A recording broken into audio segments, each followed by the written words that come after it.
자, 여러분 반갑습니다. 자, 계속해서 교재 내용들을 보실 텐데요. 이번 주 내용은 소거하고 간헐 강화라고 하는 것이 주제입니다. 여러분들이 언어 재활 현장이나 아니면 또는 뭐 심리 상담, 심리 치료, 문제 행동 수정 이러한 여러 가지 응용 분야에서 여러 가지 치료 기법들이 사용이 되는데요.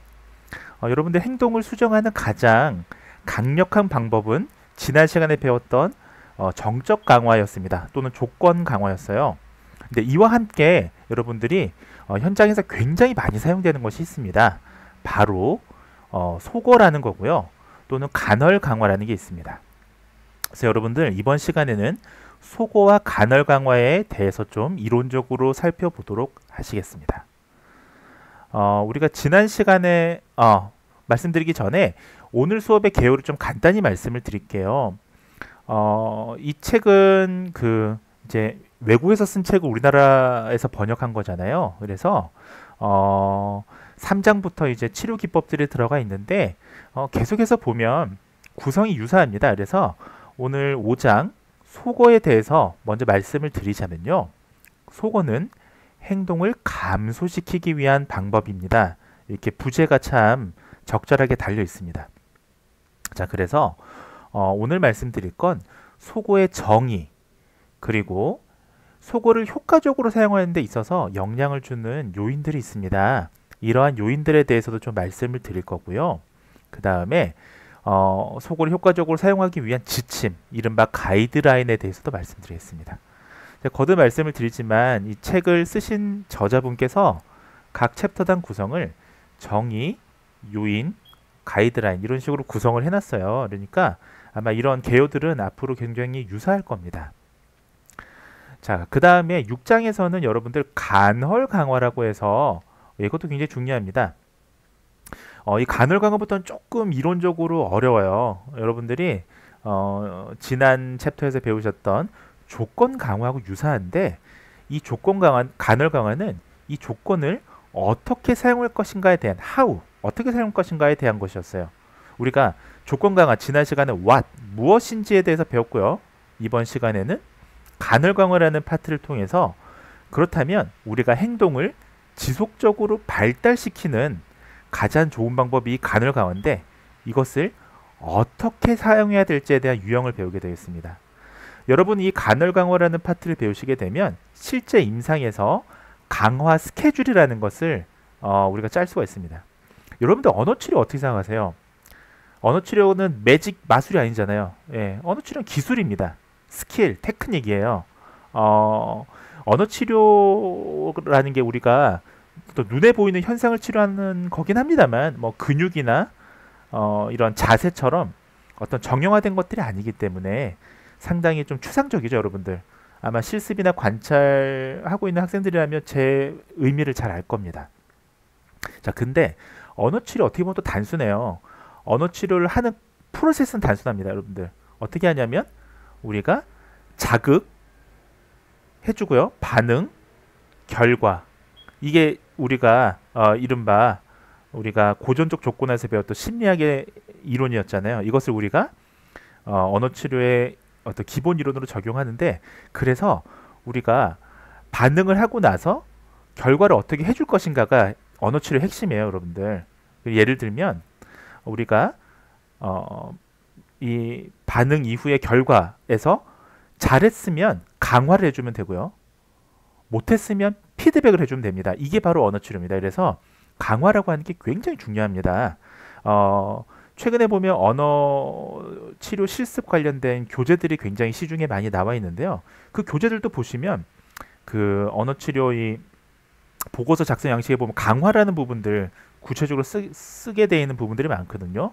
또는 언어재활사 협회 양식도 보시면 관찰이나 실습 회기 보고서 보시면 강화 스케줄 어떻게 할 것이냐 굉장히 중요합니다. 또 학교에 따라서는 강화에 대해서 굉장히 깊게 배우는 학교들도 많고요.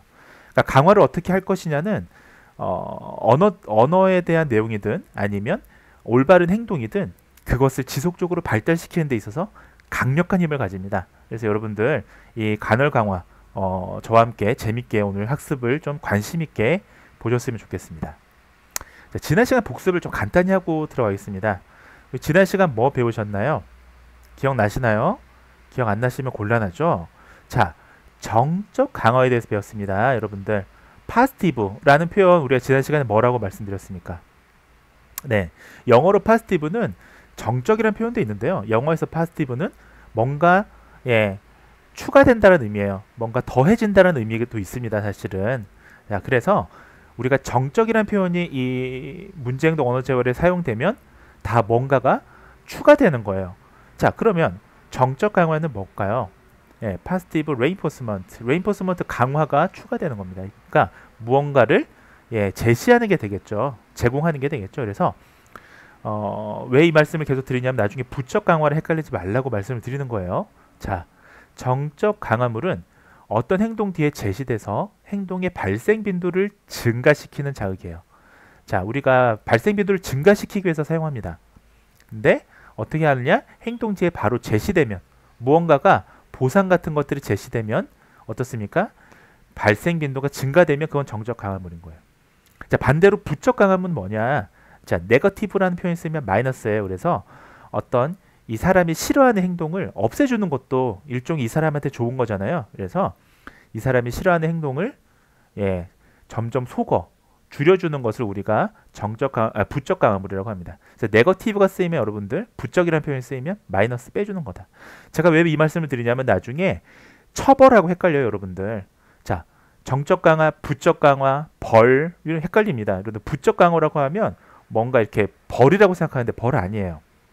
이 사람이 싫어하는 물건을 제거해 주는 것도, 싫어하는 자극을 제거해 주는 것도 일종의 강화가 될 수가 있습니다. 자, 이런 것들 자 보시고요. 부적 강화는 제가 나중에 다른 챕터에서 좀 길게 설명드릴게요. 핵심만 보겠습니다. 지난 시간에 배웠던 정적 강화의 원리는 자, 여러분들 특정 행동에 대한 즉각적인 강원을 받으면 그 다음 상황에서 유사한 행동을 할 가능성이 높다라는 게 핵심이었습니다. 자, 그래서 우리가 여러 번 강화가 반복되면 효과적일 수 있고요. 자, 그래서 조작적 행동이라는 거 우리가 배웠죠. 자, 왜 조작이라는 표현을 쓰느냐? 결국은 어떠한 행동이든 발생 빈도를 이 논리에 따르면 만들어줄 수가 있잖아요, 여러분들. 그쵸? 여러분들이 평상시에 없던 행동인데 이 논리에 따르면 어떤 보상을 즉각적으로 준다면, 반복해서 준다면 여러분들의 행동이 없던 행동이 나타나게 되겠죠. 그래서 이것을 조작이라고 하는 겁니다. 만들어진 행동, 이런 표현을 쓰는 거죠. 자, 지난 시간에 가장 핵심 이거였죠. 8가지. 그래서 간단히 보시면 자, 정적 강화의 효과에 영향을 주는 요인들, 이런 요인들을 잘 고려해야 정적 강화가 효과적일 것이다. 자, 8가지 제가 일일이 설명드리진 않겠습니다. 여러분들 꼭 이 중요한 부분이니까 꼭 보시기 바랍니다. 자, 내용을 정확하게 이해를 하셔야 되는 겁니다. 자, 그 다음에 지난 시간에 뭐 배우셨냐? 자, 조건 강화 또 무조건 강화에 대해서 배웠어요. 조건 강화에 대해서. 자, 그래서 우리 용어들 기억나시죠? 무조건 강화물이 있고 조건 강화물이 있고 지원 강화물이 있습니다. 자, 지난 시간에 배우셨던 거 이거 다시 한번 꼭 복습하시기 바라고요. 좀 이해 안 가시는 분들은 다시 한번 책을 보시고 또 지난 시간 영상 강의를 또 보시기 바랍니다. 또 책이 없으신 분들은 꼭 구매하시고 그다음에 없으시면 또 중고나라에서 싼 값이라도 꼭 구매를 하셔서 보셔야 됩니다. 자, 지난 시간에 또 다른 핵심 토큰 강화였습니다. 자, 우리가 조건 강화를 다른 말로 토큰 강화라고 해요. 이게 토큰이죠. 여러분들 모르실 거예요. 뭐 저처럼 저도 사실은 그렇게 나이가 많은 편은 아닙니다만 제가 아주 어린 시절에 이런 게 버스 탈 때 쓰였습니다. 자, 토큰이라는 거는 지원 강화물로 교환될 수 있는 조건 강화물이었다. 자, 이 문장 이해 안 되시는 분들 꼭 책을 보세요. 자, 그래서 토큰이라는 게 어떤 특징이 있나요? 자, 이거는 여러분들 모을 수가 있어요. 스티커 같은 겁니다. 여러분들은 칭찬 공책 이런 게 더 익숙하시겠네요. 실제 임상에서 아이들이 잘하면 공책에다 이렇게 스티커를 붙여주잖아요. 또는 칭찬 도장을 찍어줍니다. 자, 그런 것도 일종의 토큰 강화가 되겠습니다. 자, 토큰 강화의 핵심은 토큰을 지원 강화물, 즉 이 아이가 원하는 강화물, 사물이나 활동으로 바꿀 수 있는 프로그램이라는 거죠. 자, 또한 이런 것들은 모을 수가 있는데 모을 수 없는 자극도 조건 강화물 될 수 있어요. 칭찬 같은 것들이요. 네. 또 우리 대상자에 따라서는 사회적 강화를 더 좋아하는 아이들도 있습니다. 자, 토큰의 이점은 뭔가요? 자, 강화물과 강화물 사이를 연결해 주죠. 계속 연속된 어떤 그런 상황, 물질 또는 사물이 되겠습니다. 자, 조건 처벌하고도 유사하다. 이런 것들을 지난 시간에 보셨습니다. 한번 보시기 바라고요. 자, 그러면 이번 주 수업 시작하도록 하겠습니다. 자, 루이스의 사례가 나오는데 여러분들 이 책 교재를 다 읽어드릴 수는 없어요. 그래서 여러분들 13페이지, 114페이지 한번 좀 참고하시기 바랍니다. 실제 사례들이 나와 있습니다. 자, 그러면 오늘 수업의 핵심 중에 하나인 속어에 대해서 먼저 살펴보도록 하겠습니다. 자, 먼저 유형을 보시죠.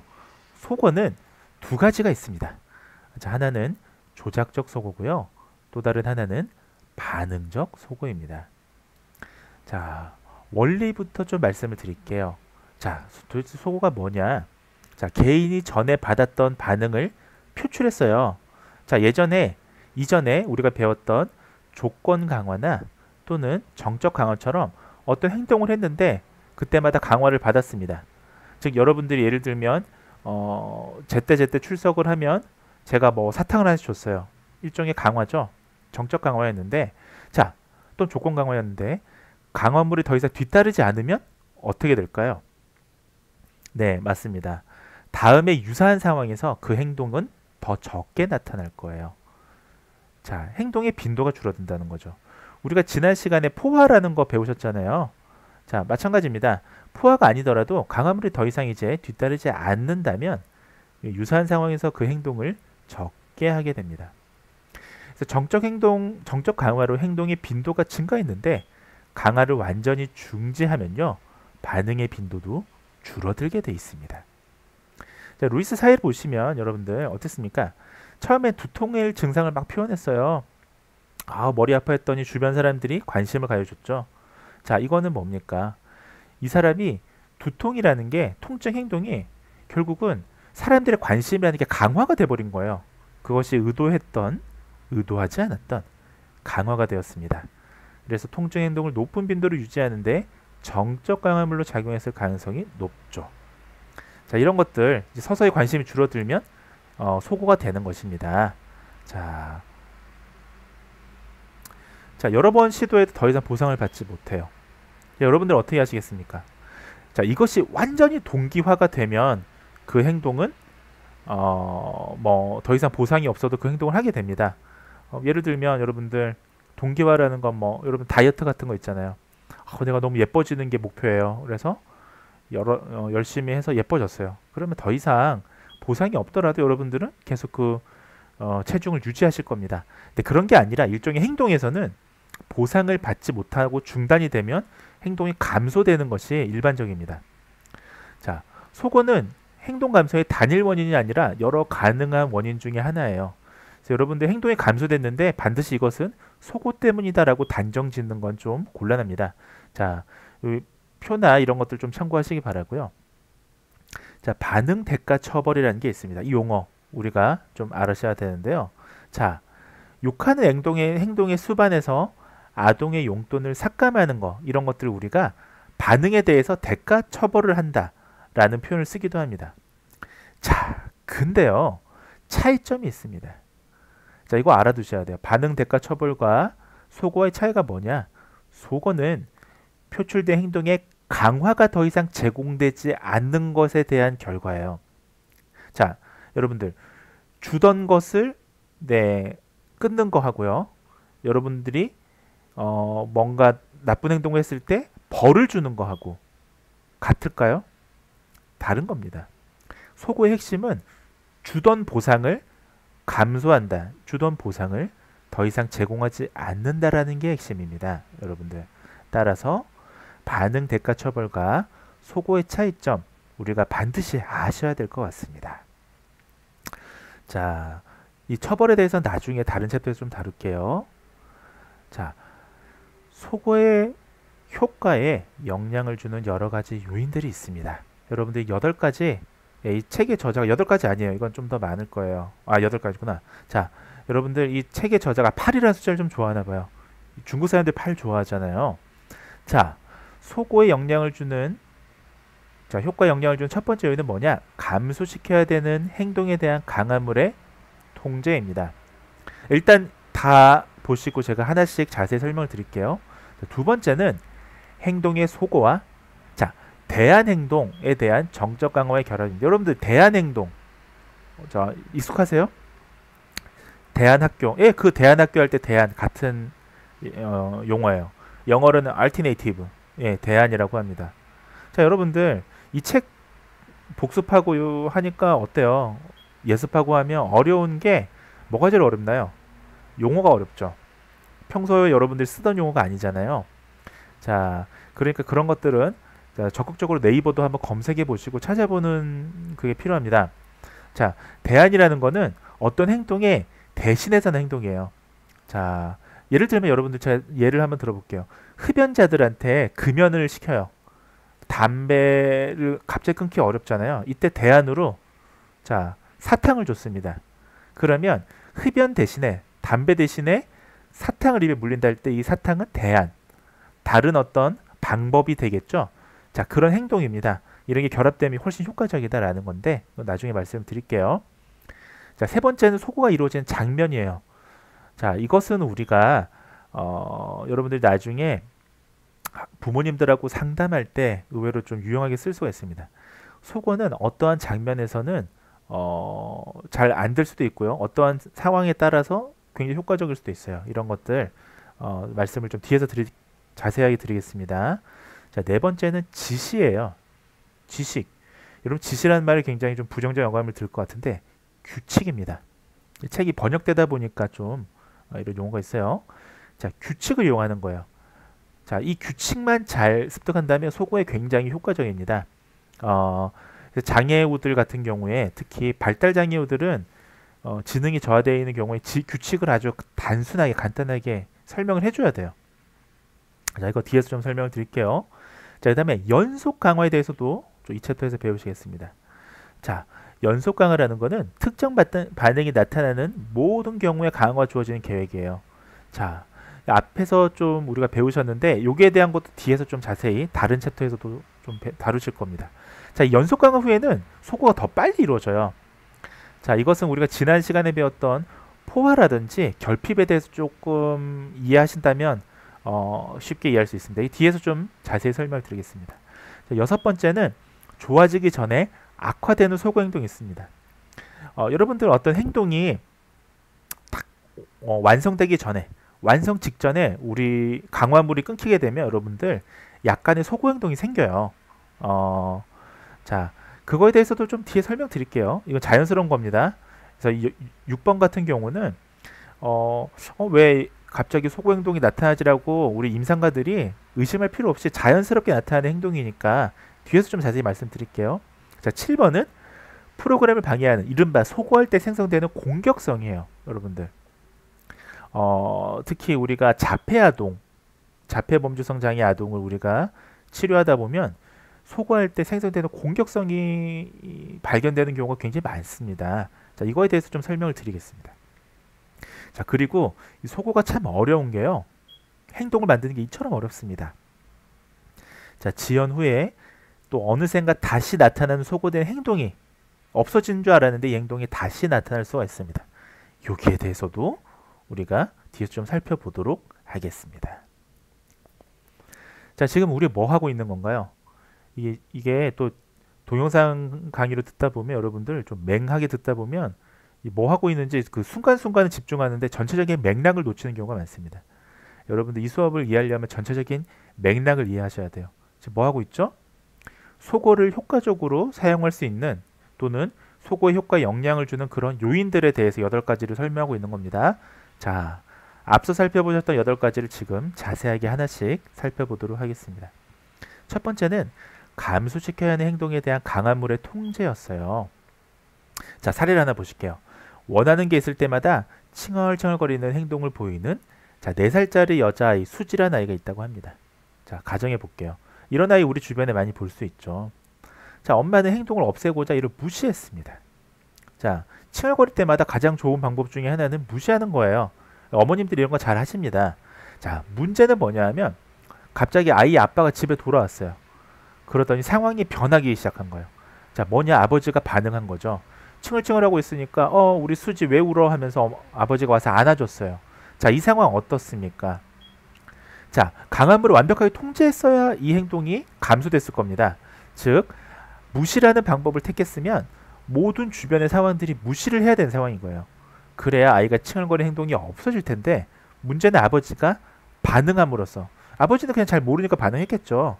예, 아버지들은 사실 저도 뭐 아버지입니다만 뭐 우리가 어떤 이런 문제 행동 언어 재활에 좀 도움이 안 되는 우리 그런 존재일 수도 있어요. 왜 모르니까 아버지는 일하다 왔으니까. 자, 이런 것들 타인이나 물리적 환경으로부터 제시되는 강화물로 인해서 소거하려고 하는 시도가 수포로 돌아가는 경우가 이처럼 종종 발생합니다. 그래서 아버지들도 이런 상황에 협조를 정확하게 하시려면 내용을 아셔야 돼요. 우리가 이 강화물 통제라는 이 소고 기법에 대해서. 소고 절차를 방해하는 다른 사람들의 행동을 통제하거나 방해하는 사람이 없을 때 소고 절차를 수행하는 것이 필수입니다. 자, 그래서 여러분들 이것을 치료실에 좀 접목을 해볼게요. 상황을. 치료실에서 발달장애 아동하고 이렇게 막 이제 치료를 하고 있습니다. 그죠? 하고 있는데 무시라는 방법을 썼어요. 치료실에서 많이 씁니다. 어느 치료사들이. 자, 예를 들면 지적장애 아동이 막 울어요. 뭐 자기 하고 싶은 장난감이 있어서 그거 갖고 놀자고. 근데 치료사는 그 놀이 한번 빠지면 이제 공부를 할 수가 없으니까 그날 치료를 위해서 무시를 했어요. 무시를 했는데 아이가 이제 무시하니까 효과가 좀 있었어요.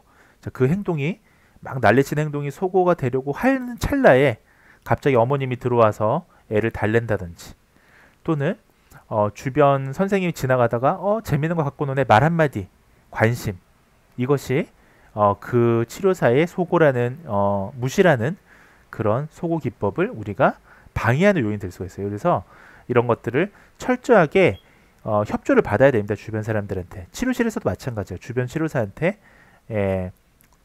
지금 내가 무시라는 소고를 쓰고 있으니까 좀 규칙을 잘 따라주세요라고 얘기를 해주셔야 돼요. 자, 첫 번째는 어쨌든 강화물을 통제하는 상황을 만들어라라는 겁니다. 자, 두 번째는요. 이거 중요합니다. 여러분들. 소고에 가장 효과를 주는 건 무엇이냐? 대안행동에 대한 정적 강화의 결합입니다. 자, 아까 제가 앞에 대안행동 얘기를 드렸잖아요. 자, 대안행동은 뭐냐 하면 특히 바람직한 대안행동이어야 돼요. 어떤 행동을 대신할 수 있는 행동이에요. 자, 소고는 바람직한 대안행동에 대한 정적 강화와 함께 수행될 때 가장 효과적이에요. 자, 예시를 한번 들어볼게요. 자, 앞서 루이스의 사례를 보시면 자, 아이가 무슨 문제 행동을 보였을 때 무시만 하는 것보다 자, 대안 행동을 하게 하면서 정적 강화를 하면 아이의 문제 행동이 훨씬 빠르게 줄어듭니다. 자, 예를 들면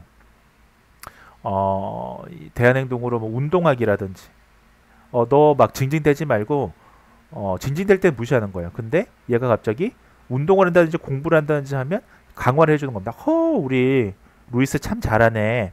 예, 치료실에서 많이 쓰죠 이거. 와, 우리 루이스는 공부도 잘하고 집중도 잘하는구나. 예, 이렇게 대안행동을 정적 강화. 예, 지금 제가 한 건 사회적 강화인데요. 칭찬인데요. 정적 강화를 하면 자, 보상물을 제시하면 소고만 사용할 때보다 바람직하지 않은 행동의 빈도가 어떻게 될까요? 훨씬 빠르게 감소합니다. 자, 별거 아닌 것 같아도 이게 굉장히 과학적인 거예요. 이 학자들이 이런 것들을 굉장히 많이 검증하려고 연구를 많이 하죠. 자, 효과적인 결합 절차에 대해서 좀 알려드릴게요. 자, 바람직한 행동에 대해서는 짧은 간격으로 강화해줘야 돼요. 여러분들, 강화는 간격이 길수록 효과적인가요? 짧을수록 효과적인가요? 간격은 짧을수록 효과적이에요. 이런 말 하면 지난 시간에 교수님 포화나 결핍에 대해서 말씀하지 않으셨습니까? 정적 강화에 영향을 미치는 요인으로요. 자, 그거는 양을 얘기하는 거잖아요. 포화나 결핍은 간격도 간격이지만 양에 좀 더 초점이 맞춰져 있습니다. 그래서 제가 이 짧은 간격으로 조금씩 줄하라고 말씀드렸었죠.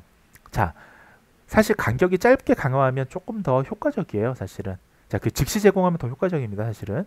자, 간격을 늘려서 근데 더 길고 이제 나중에는 점점 실천하기 쉬운 간격으로 변화시키게 되면 굉장히 효과적인 대안행동과 결합한 그런 정적 강화 소고를 결합한 게 되겠습니다. 자, 예를 좀 들어볼게요. 자, 이 예를 들어보고 여기 없는 예를 한번 들어볼게요. 자, 첫 번째 예. 아이가 부적절한 울음을 터뜨립니다. 여러분들 치료실에 처음 오면 어때요? 아이가 울죠. 울 수 있어요. 낯선 선생님하고 처음 만나면 처음 치료받는 아이들은 우는 아이들 되게 많습니다. 뭐 심지어 뭐 남자 선생님들 같은 경우에 너무 공포에 질려서 아이가 토를 하기도 해요.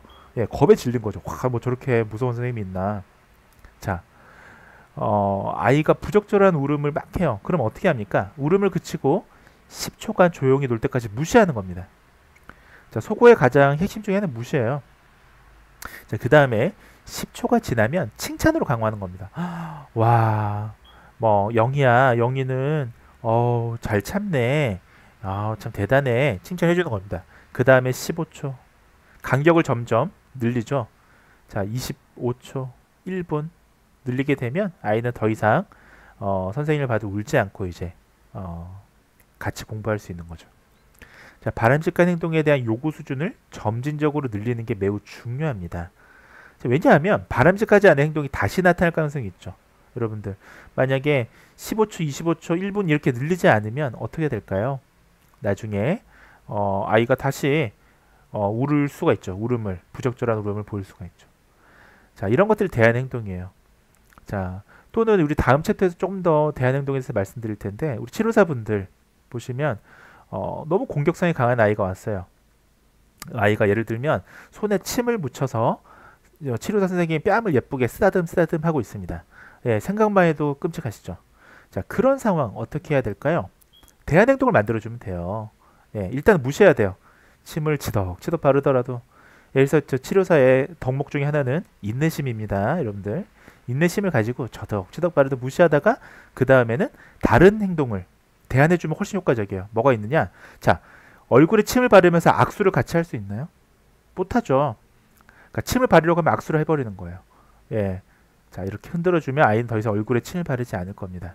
예, 손을 포기하시고 예, 손을 내어주세요. 예, 그리고 뺨을, 우리 사랑하는 뺨을 보호하는, 예, 자, 살을 주고 뼈를 깎는, 예, 그런 방법이 되겠습니다. 어쨌든 효과적입니다. 한번 사용해 보시기 바랍니다. 자, 근데 주의점이 있어요. 주의점 뭐냐? 소고를 적용하는 동안에 보류하고 있는 강화물이 실제로 바람직하지 않는 행동을 유지하는 것이어야 돼요. 이거를 착각하는 치료사들이 되게 많아요. 또는 부모님들이 많아요. 치료사보다는. 자, 그림 한번 참고해 보시기 바라고요. 예, 강화물이 여기서는 실제로 그 별 강화물이 아니었던 거죠. 자, 속어는 비판받는 부분이 있습니다. 속어는 사회적 관심이 가장 필요할 때 이를 박탈한다는 점에서 비판입니다. 즉 무시를 하는 거잖아요. 즉 또는 강화를 제공하는 걸 중단하는 거잖아요. 자, 그래서 특정 행동을 감소시키고자 할 때 이것이 바람직한 것인지를 면밀히 검토할 필요가 있습니다. 자, 이런 것이 속어다라고 우리가 보시면 되겠습니다. 자, 속어가 이루어지는 장면 역시도 여러분들 문제행동 언어재발의 속어에 영향을 굉장히 미쳐줍니다. 자, 어떤 장면이냐? 속어를 적용하려는 상황에 변화를 줘야 됩니다. 자, 예를 들면 한번 생각해 보세요. 백화점에서 아이가 막 울고 있어요. 막 뒹굴뒹굴 하고 있습니다. 바닥을 기고 있습니다. 자, 왜 그러냐? 하필이면 장난감 그 코너, 토이스러스 같은 데를 본 거죠. 그러면 아이가 어떻게 합니까? 저거 사달라고 뗐어요. 막 굴러다닙니다. 자, 부모님이 무시를 했어요. 소고를 하기 위해서. 저 행동 없애야겠다. 자, 이거 바람직합니까, 여러분들? 자, 안 되잖아요. 예, 공공장소에서 그러면 안 돼요. 또 다른 예시를 들어볼게요. 자, 음악홀이에요. 음악홀. 오페라나 뮤지컬을 보러 왔습니다. 아이가 지루하다고 울어요. 이때 무시를 합니다. 아이는 계속 울어요. 이거 바람직한 소고일까요? 그렇지 않습니다. 주변 사람들한테 피해를 주면 안 되는 거예요. 소고라는 게. 자, 감소시키고자 하는 특정 행동을 타인이 강화할 가능성을 최소화하기 위해서 하는 건데, 자, 어떤 상황에서 소고를 시행하는 게 굉장히 사회적으로 곤란해요. 방금 말씀드렸던 공공장소라든지 이런 데서는 소고를 시행하는 게 곤란합니다. 그래서 이런 것들을 잘 판단하고 하셔야 된다라는 거예요. 때로는 효과가 없을 수도 있다. 자, 소고 상황 고려의 중요성입니다. 소고하려고 하는 행동에 대한 대안적인 강화물의 영향력을 최소화하고요. 그다음에 임상과가 프로그램을 지속할 수 있는 가능성을 최대화하는 것이 우리가 고려해야 될 그런 부분이라고 보시면 되겠습니다. 그 다음에 규칙 이용하기예요. 네 번째는. 자, 규칙이라는 게 뭘까요? 자, 원래 이게 문제행동 언어 재활의 이 행동 수정 기법들이 심리학에서 왔어요. 심리학은 나중에 보시면 공식 만들기 참 좋아합니다. 다른 챕터에서 공식처럼 막 나와요. 자, X를 할 때마다 Y를 더 이상 제공하지 않는 게 규칙이에요. 자, X는 행동이 되겠고요. 자, Y는 강화물이 되겠습니다. 자, 이렇게 되면 행동을 빠르게 감소합니다. 예를 들면 이런 거예요. 남편이 왔어요. 자, 서울 같은 경우는 교통체증이 굉장히 심합니다. 제가 뭐 예전에 한번 한남대교 한번 지나가는데 1시간 걸린 적이 있어요. 한남대교가 그 교통량이 굉장히 많은데 거리상 얼마 안 되는데 1시간 걸리더라고요. 정말 이 통근 시간에는. 자, 집에서 교통체증에 대해서 이제 막 오니까 너무 화가 나니까 힘들고 하니까 막 불평했습니다. 자, 그랬더니 아내가 얘기하죠. 집에서 교통체증에 대해서 더 이상 불편하면 난 뭘 무시하겠다 라고 얘기를 하는 겁니다. 자, 이것은 규칙이죠. 자, 너가 X를 하면 나는 Y를 더 이상 제공하지 않겠다. 무시하겠다. 자, 이렇게 하면 남편은 더 이상 교통체증에 대해서 얘기하지 않을 겁니다. 자, 이런 것들이 자 있습니다. 자, 그 다음에 소고의 지시적인 통제를 더한 형태라고 우리가 볼 수 있고요. 규칙은요. 불평을 빠르게 감소시키는 효과적인 것이 우리 규칙이다라는 거. 치료실에서 여러분들 장애아동하고 맨날 씨름만 하실 게 아니라 싸움만 하실 게 아니라 규칙을 정하시는 것도 중요합니다. 자, 물론 여기 가정은 그 아이가 이것을 이해할 수 있는 정도의 수준이어야 되겠죠. 너무 지적 수준이 저하되어 있는 경우는 규칙 이용하기가 상당히 어렵다라고 보시면 되겠습니다. 자, 그 다음에 다섯 번째 우리가 속어에 영향을 주는 요인은 연속 강화 후에 더 빨리 이루어진다는 속어를 이해하는 것이에요. 자, 연속 강화가 뭐냐? 강화가 발생하는 전형적인 상황인데, 자, 우리가 사실은 강화라는 게 여러분들 1분 1초마다 계속 주는 건 아니잖아요. 근데 사실은 우리가 매번 받는 게 아니라 사실은 가끔씩 강화가 이루어지는 게 원래 일반적인 상황이에요. 근데 자, 속어에 영향을 주는 강화의 두 가지 형태가 있습니다. 이거 중요하십니다. 자, 연속 강화는 뭐냐면 특정 반응이 나타나는 모든 경우에 이제 주는 강화 계획을 연속 강화라고 해요. 그래서 여러분들 가끔씩 치료 보고서 쓰실 때, 계획서 쓰실 때, 회계 계획서 같은 거 쓰실 때 보면 강화 계획을 연속 강화를 하겠다라고 하면 사실은 이건 좀 특별한 경우대로 생각하시면 됩니다. 특정 반응이 나타나는 모든 경우에 주어지는 강화 계획은 사실 잘 없죠. 이런 경우 쓰는 경우 있긴 있어요. 어떤 경우냐면 자폐아동인데 눈 맞춤이 아예 안 돼요. 거의 안 돼요. 이런 경우에는 그 눈 맞춤이라는 게 치료 목표로 잡는 경우 있습니다. 물론 장단기 목표로 잡기도 해요. 자, 근데 눈 맞춤이라는 게 거의 안 일어나니까 이거 만들어줘야 되니까 눈 맞춤 한 번 일어나기 어려우니까 한 번만 일어나더라도 강화를 매번 주는 거죠. 이런 거 연속 강화라고 하는데, 자, 그 다음에 간헐 강화가 있습니다. 가끔씩만 주는 강화 계획을 우리는 간헐 강화라고 하죠. 자, 항상 강화되는 그런 행동이 전혀 강화되지 않을 때 행동은 빠르게 소멸합니다. 자, 그렇죠. 속어라는 게 우리가 이런 이런 이론이었잖아요. 자, 간헐 강화에 의해서 어떤 행동이 유지될 때 행동을 느리게 소멸될 수가 있습니다. 그래서 결과적으로는 간헐 강화된 행동이 연속 강화된 행동보다 더 느리게 소거가 돼요. 예, 그래서 간헐 강화가 좀 더 효과적입니다. 실은. 자, 소거의 저항적 행동, 이것을 우리가 느리게 소거되는 행동이라고 부르기도 하고요. 자, 간헐 강화보다 연속 강화 이후에 종종 소거가 빨리 발생한다. 이건 당연한 겁니다. 자, 매번 주던 거를 갑자기 안 주면 우리도 마찬가지잖아요. 자, 근데 이따금씩 주면 그 시간이 우리가 기다리는 시간이 발생하니까 더 느리게 소거가 되죠. 자, 간헐적으로 강화된 행동을 소거하려고 한다면 오랜 시간이 걸리면 우리가 염두해야 될 것입니다. 자, 이런 것들 한번 보시기 바라고요. 자, 어떻습니까? 여러분 좀 이해하시기 그래도 쉽죠? 아직까지는. 예, 벌써 어렵다고 하시면 안 됩니다. 자, 여섯 번째는 좋아지기 전에 악화되는 소거 행동이에요. 자, 소거 행동은요, 감소 전에 갑자기 소폭 증가할 가능성이 있습니다. 여러분들. 자, 우리가 어떤 행동이 보면 자, 우리 봐봐요. 흡연자도 봐보세요. 금연할 때 우리가 어떻게든 해서 소고했어요. 담배를 끊기 바로 직전에 갑자기 담배를 찾을 수가 있어요. 소폭 증가할 수가 있습니다. 모든 행동이 다 그래요. 자, 뭐 오락실도 마찬가지죠. 도박도, 뭐 저희 PC방도 안 가다가 바로 끊기 전에 한번 좀 찾기 시작하지 않습니까? 생각날 때 있잖아요. 자, 소고 폭발이라고 합니다. 이것을 소고 동안의 반응이 증가하는 현상인데요. 자, 스팟 폭발이라고 합니다. 자, 이유는요. 행동에 대한 반응이 없더라도 행동이 약간만 증가하더라도 반응을 불러일으킬 수 있음을 우리가 학습했기 때문이에요. 자, 그래서 내가 이렇게 했더니 저 사람이 반응을 하더라. 이런 걸 이미 학습을 했기 때문에 소폭 증가할 수 있습니다. 아이들도 보세요. 막 우는 행동하다가 어머니가 무시했어요. 그래서 우는 행동이 조금 없어지려고 해요. 그러다가 완전히 없어지기 바로 직전에 한번 눈치 보고 한번 우는 경우도 있거든요. 자, 이런 상황을 얘기합니다. 자, 7번째는 소고할 때 생성되는 공격성입니다.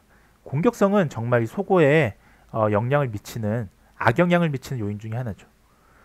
여러분들 생각해 보세요. 이런 경우는 치료실에 특히 많습니다. 일반 아동보다는 치료실을 찾는 자폐 아동이나 발달장애 아동들, 지적장애 아동들한테서 좀 종종 발생이 됩니다.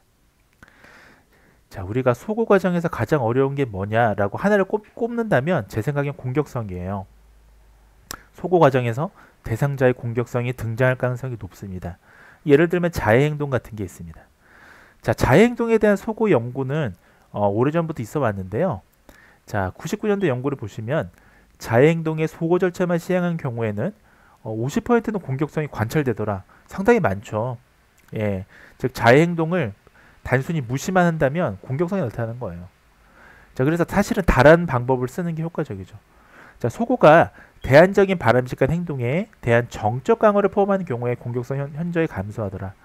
우리 앞서 살펴보셨던 소고에 영향을 미치는 요인 중에 하나가 바람직한 대안 행동을 함께 하는 거였잖아요. 그러니까 정적 강화를 함께 하는 거였잖아요. 그래서 소고만 쓰지 말고 여러분들 혹시나 치료실에서 자폐 아동이나 발달장애 아동들의 그런 문제 행동을 우리가 소고하고자 하면 자, 소고와 함께 정적 강화를 같이 쓰십시오. 그래서 여러분들 그 회계 계획서에 이렇게 쓰신 분들은 정말 좀 고수다라고 저는 느껴요. 자, 소고랑 정적 강화를 그러니까 바람직한 행동에 대한 정적 강화를 같이 기술하는 경우가 있어요. 그런 사람들은 좀 고수죠. 자, 공격성 최소화가 중요한 두 가지 이유가 있습니다. 하나는 공격성은 당연히 바람직한 행동이 아니에요. 여러분들을 공격하는 우리 그 발달장애 아동들이 치료실에 있다면 그 행동은 어떠한 이유로든 공격성은 바람직한 행동이 아닙니다. 그래서 없어져야 돼요. 그 다음에 공격성으로 인해서 치료에 중도 포기가 발생하기 때문입니다. 이런 경우도 종종 있습니다. 치료사가 중도 포기하는 경우도 많이 있고요. 자, 바람직하지 않은 행동을 강화하면서 공격성을 바람직하지 않은 행동이 아니라 바람직한 행동을, 그러니까 이 아이가 보이지 않는 행동을 강화하면서 대한 행동을, 공격성을 강화하면 되겠습니다. 자, 지연 후에 나타나는 소고된 행동이 8번째예요. 소고의 어려움은 완전히 사라졌던 행동이 일정 시간 후에 다시 발생하는 게 우리가 그런 상황들이 있습니다. 자, 그래서 소고가 참 어려워요. 여러분 다이어트라는 것도 그렇죠. 다이어트를 위해서 우리가 폭식을 소거했습니다. 야식 먹고 폭식하는 걸 소거했어요. 행동을. 자, 근데 다이어트 유지가 왜 어렵습니까? 일정 시간 후에 다시 야식을 찾게 되거나 폭식을 할 가능성이 높잖아요. 자, 한참 후에는 이런 소고된 행동이 완전 없어지는 게 아니라 다시 나타날 수 있습니다. 그래서 행동을 변화시키는 게 그만큼 어렵죠. 자, 자발적인 회복이라고 하는데요. 이것을 우리가 일정 휴식 기간 이후에, 휴식 기간이라는 거는 일정 퍼즈, 그러니까 쉼이에요. 일정 쉼 기간 이후에 소거된 행동이 다시 발현하는 거 우리가 자발적인 회복이라고 합니다. 자발적으로 회복되는 행동의 양은 이전 행동의 양보다 좀 적습니다. 그래서 우리가 너무 걱정하실 건 없고요. 자발적인 회복이 발생하더라도 소거 프로그램을 지속적으로 시행할 필요가 있습니다. 그래서 여러분들 혹시라도 이런 문제 행동을 보이는 아이들의 행동 수정을 하고 있었는데 여러분들 만약에 행동이 없어졌다고 생각했는데 조금 다시 나타나고 있어요. 너무 걱정하실 필요 없이 계속 프로그램을 시행하면 됩니다. 자, 말더듬 같은 경우도 마찬가지죠.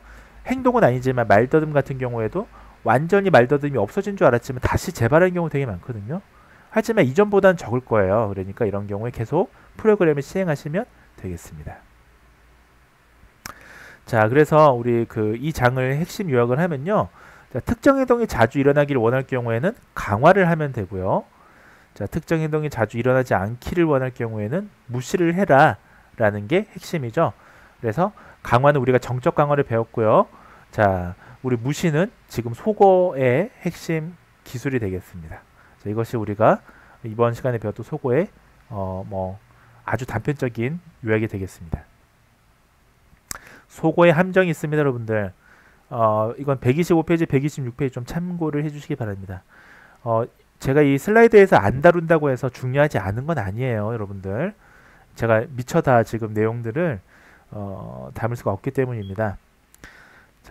자, 속어가 바람직하지 않은 예도 있으니까 꼭 보세요. 5-2 표를 참고하시기 바랍니다. 예. 오프라인 수업이라면 같이 이거를 책을 보면서 볼 텐데 온라인이라서 지금 한계가 있습니다. 꼭 보시기 바랍니다. 또 그 다음에 속어의 효과적인 적용을 위한 지침도 나와 있습니다. 이것도 역시 교재를 참고해 주시기 바랍니다. 자, 핵심 정리를 해보자면 오늘 배웠던 내용 뭐였습니까? 자, 속어였어요. 속어는 조작적 속어가 있고 반응적 속어가 있다. 자, 원리는 강화물이 뒤따르지 않으면 유사한 상황에서 행동을 적게 할 것이다.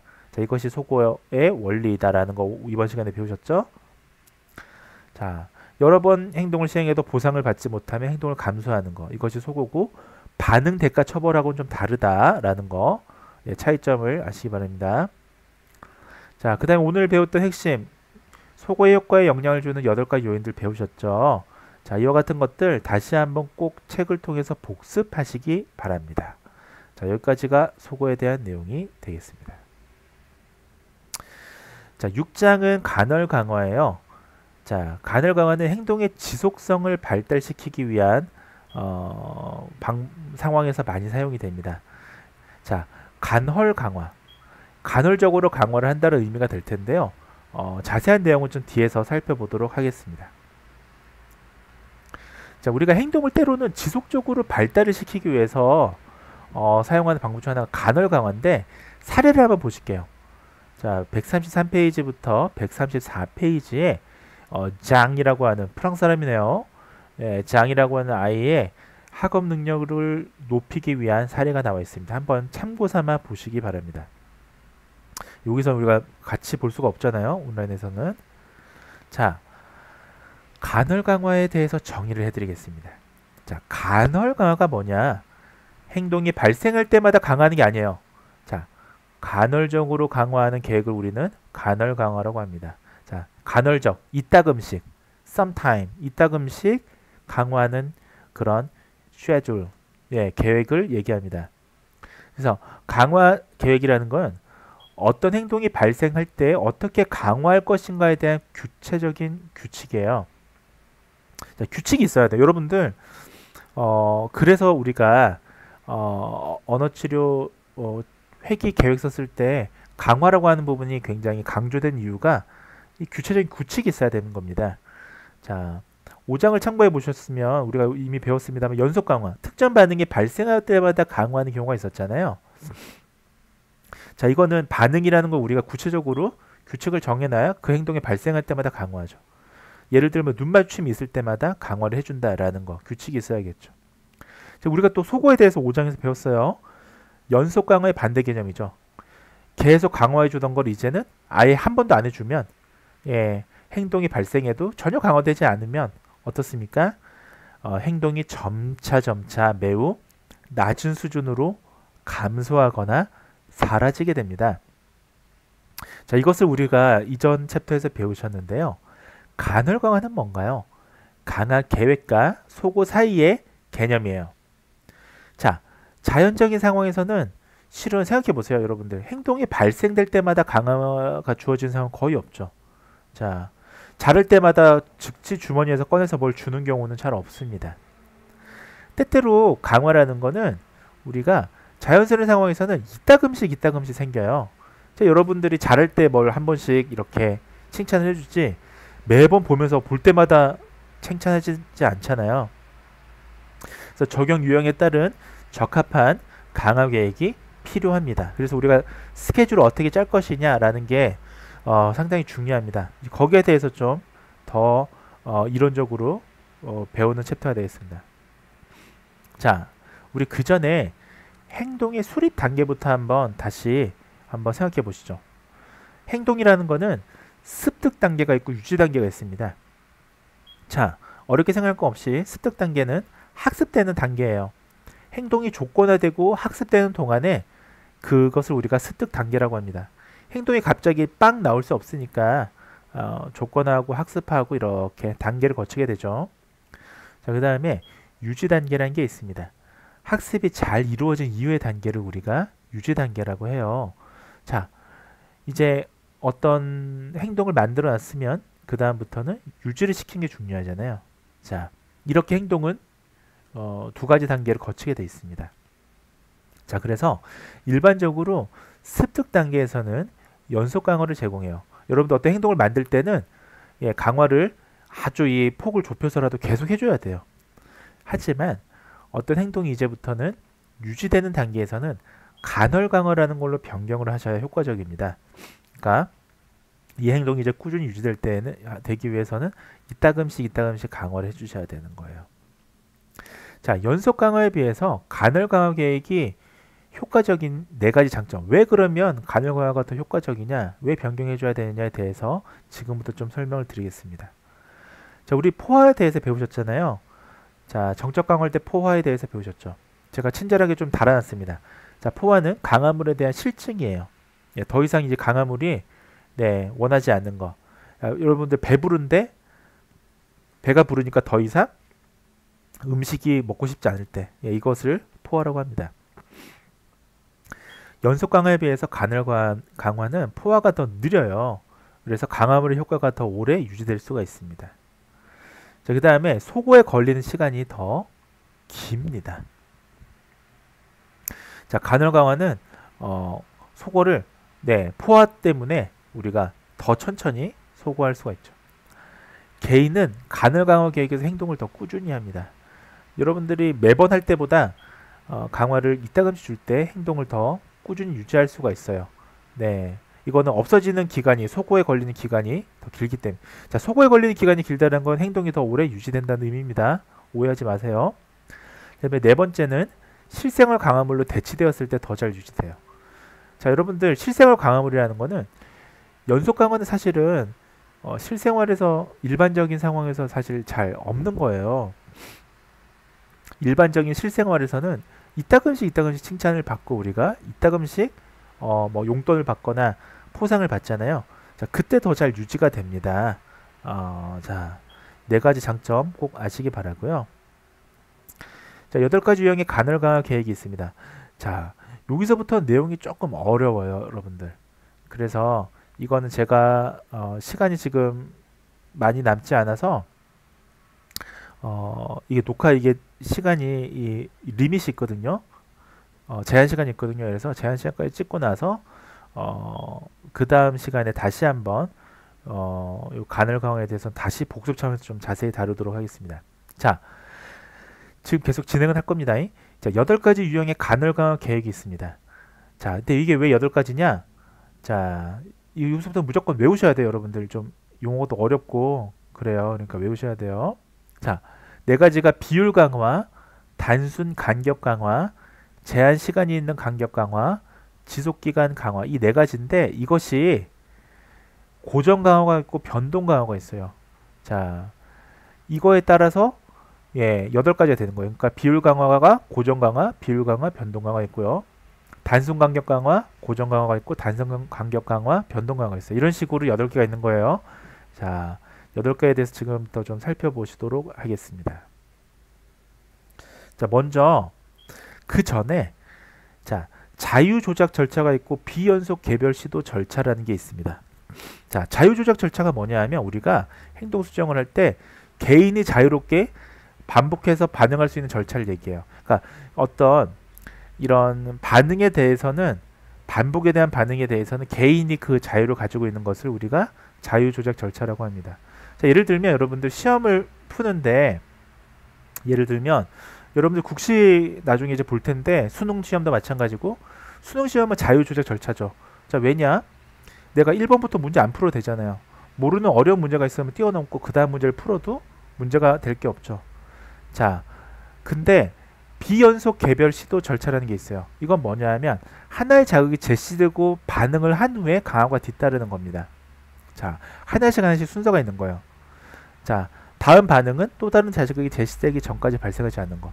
자, 예를 들면 제가 예시를 들면 조금 더 이해하기 쉬울 거예요. 자, 수능에서 우리 듣기평가 있죠. 듣기평가. 자, 듣기평가는 어때요? 제가 1번 듣기평가 풀고 그 다음에 5번 풀 수 있나요? 안 되죠. 하나씩 문제가 제시되잖아요. 문제 하나를 다 풀고 나서 그 다음 문제를 우리가 풀 수 있는 기회가 주어지죠. 자, 이런 것을 우리가 비연속 개별 시도 절차라고 합니다. 그래서 자유조작 절차, 비연속 개별 시도 절차라는 게 있다. 자, 이것을 우리가 먼저 이해를 하셔야 됩니다. 자, 그래서 우리 8가지 중에서 자, 첫 번째 비율 강화 계획을 좀 살펴볼게요. 자, 아까 제가 말씀드렸다시피 비율 강화 계획이든 어떤 계획이든 간에 고정 비율이 있고 변동 비율이 있어요. 자, 이 다음을 보시면 고정 비율이 있고 변동 비율이 있죠. 예. 자, 고정 비율은 우리가 고정이라는 단어가 fix, 영어로 fix가 고정된다는 뜻이죠. 자, ratio, 비율이라는 뜻이에요. 그래서 fixed ratio라고 해서 이거 앞 글자를 떠서 FR이라고 불러요. 이것을 우리가 고정 비율 강화를 FR이라는 약어로 씁니다. 이 챕터부터 여러분들도 내용이 어려워지니까 복습 여러 번 하셔야 되고 책 여러 번 보셔야 됩니다. 근데 또 이거 지나가면 조금 또 내용은 아주 어렵진 않아요. 자, 특정 반응이 일정한 수만큼 발생할 때마다 강화물을 제공하는 거예요. 자, 고정 비율이니까. 자, 여러분들 생각해 보세요.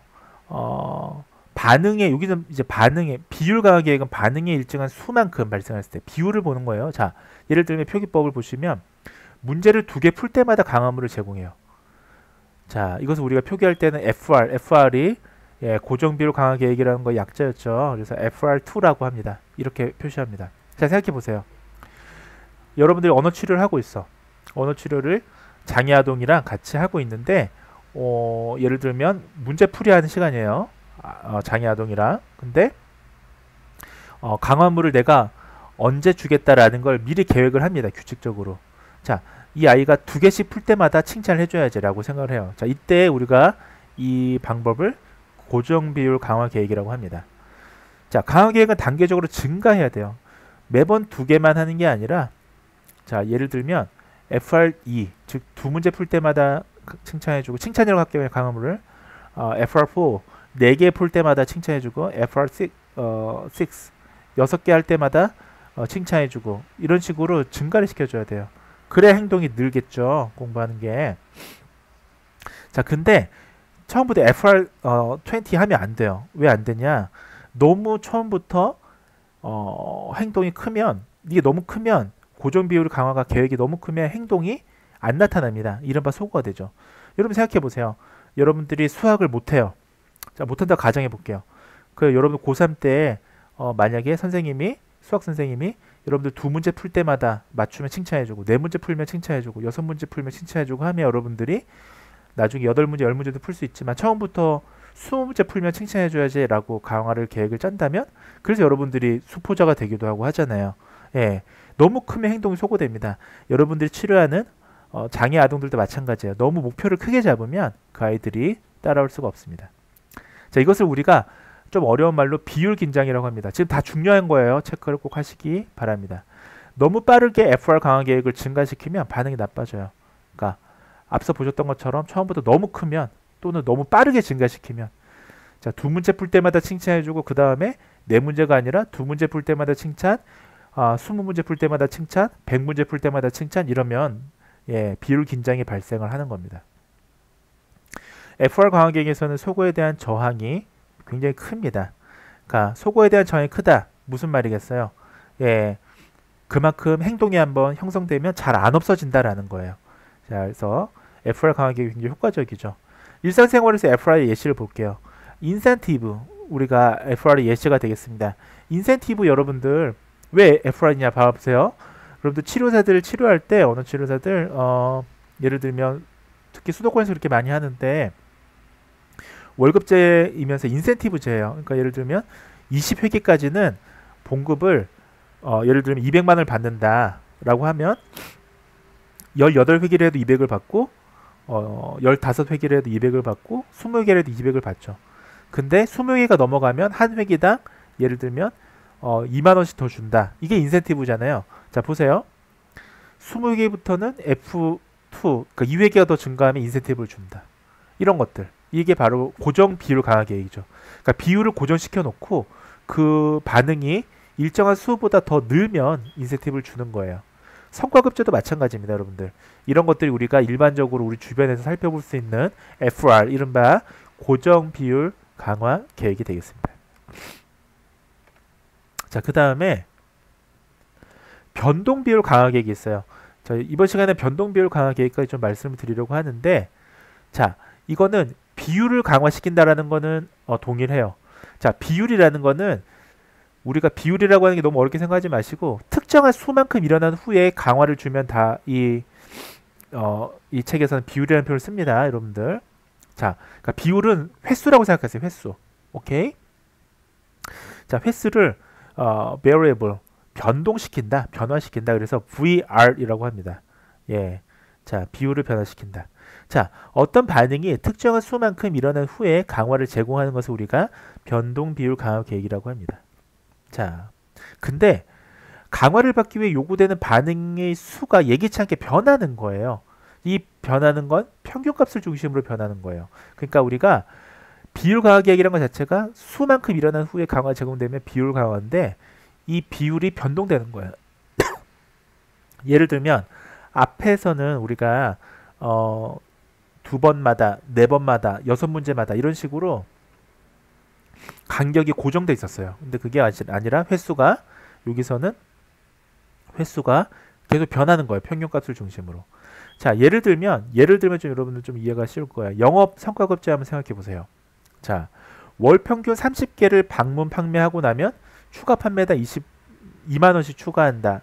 자, 이것을 우리가 VR 30이라고 우리가 쓸 수가 있는데 우리가 자, 이런 거는 보면 평균이라는 게 들어가잖아요, 여러분들. 자, 평균. 자, 여러분들 어떤 날은 영업이라는 거는 뭐 항상 고정되지 않죠. 우리가 판매하는 게 어떨 땐 늘기도 하고 많기도 하고 어떨 땐 적기도 하고 이런 것들을 우리가 평균에 맞춰서 추가 판매당 2만 원씩을 준다라고 할 때는 우리가 변동 비율 강화 계획이라고 볼 수가 있습니다. 자, 표기법은 이런 식으로 VR10 10번의 평균적으로 반응을 요구하는 VR 강화 계획은 VR10이라고 합니다. 자, VR 예시를 한번 볼게요. 예시를 하면 좀 쉬울 것 같아요. 대표적인 거 데이트 신청. 여러분들 생각해 보세요. 데이트 신청. 고정 비율 강화 계획 할 수 없죠. 우리가 고정 비율이라면 이런 식으로 해야 돼요. 5번 신청해서 저 사람이 데이트를 수락하면 오케이 성공하는 거고 5번 했는데 실패했어요. 그럼 실패하는 거고 끝나요. 근데 그게 아니라 우리 데이트 신청 생각해 보세요. 상대방이 수락할 때까지 몇 번 신청해야 되는지 우리가 잘 모릅니다. 그쵸? 예를 들면 뭐 저 이성은 도도한 저 이성은 10번, 20번 신청해야 될 수도 있어요. 자, 이런 경우는 평균으로 정해야겠죠. 우리가 매번 다르니까. 슬롯 머신이 있습니다. 슬롯 머신 보세요. 이게 땡기는 거 얘기합니다. 도박. 몇 번 땡겨야 돈을 따는지 알지 못하죠. 우리 사실 알지 못해요. 이런 거. 하지만 평균적으로 내가 10번, 20번 또는 100번 당기면 돈이 나온다라는 거는 사실 기계에 입력이 되어 있습니다. 낚시줄 던지기도 마찬가지예요. 여러분들 낚시할 때 낚싯줄 던질 때마다 나오진 않잖아요. 예. 몇 번 던지는지는 모르지만 평균적인 건 우리가 정해놓고 있죠. 자, 이런 것들이 있습니다. 자, 오늘 여기까지만 좀 말씀을 드리고요. 시간 관계상 그 다음 시간부터 다시 8가지에 대해서 좀 설명을 드리도록 하겠습니다. 자, 경청해 주셔서 감사합니다.